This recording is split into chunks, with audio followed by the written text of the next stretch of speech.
Since it's the beginning of the school year, a lot of us are getting ready for the year still, especially if we're new in our positions, or if we have been moved to a new location, which especially at our middle school here, is certainly the case for a lot of the staff. So I thought this week's tech tip would be an appropriate time to talk about the third teacher. Now, the third teacher is a concept that is not new. It's been around for a while. There was a book published last year called The Third Teacher, which has led to the term being a little bit more popularized in education circles lately. But the concept is that in any learning situation, there are multiple teachers that teach the student or teach the learner. And one of those is the third teacher, the environment, the design of the learning space. And so this book is actually a pretty good resource. But the website that the people who published the book have is also a great resource for ideas for how to design any kind of learning space: your classroom, home learning environment, workplace. But basically, in this book, the authors suggest 79 different ways that you can design for better learning environments. And so, and these apply not only to physical environments, but also digital ones as well. So, definitely well worth a look at as you plan out how your classroom is going to be. A few of these to call your attention to. One is let the sun shine in, which is basically, we have lots of, if you have access to natural light, utilize it, because natural light is good for learning, and we've come to believe that lately, and there's some evidence out there to support it too, I believe. So, support great teachers, build neural networks, multiply intelligences.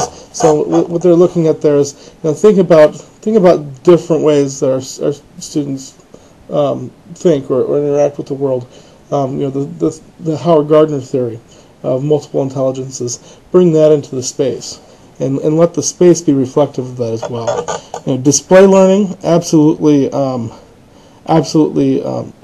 essential for most of our classrooms, to put on display what our students are doing.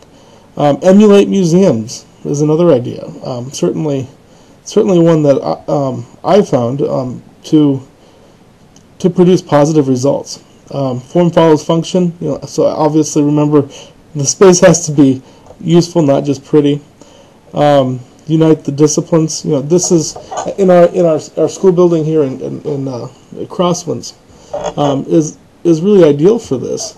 But also there's ideal space in our elementary as well, where we have lots of capacity for our disciplines to be able to come together, and bring the outside in.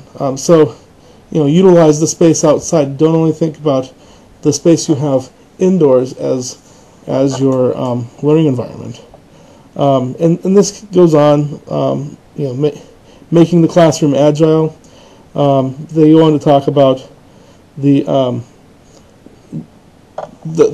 power or the positive impact that making classrooms movable or malleable or responsive to being able to shift things around based on what you want to do for activities in your classroom. Is essential, and also I think one of the more important ones is imagine like a child, and there's another one on here that says ask the students.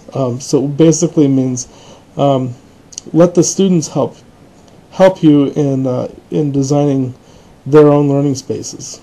Students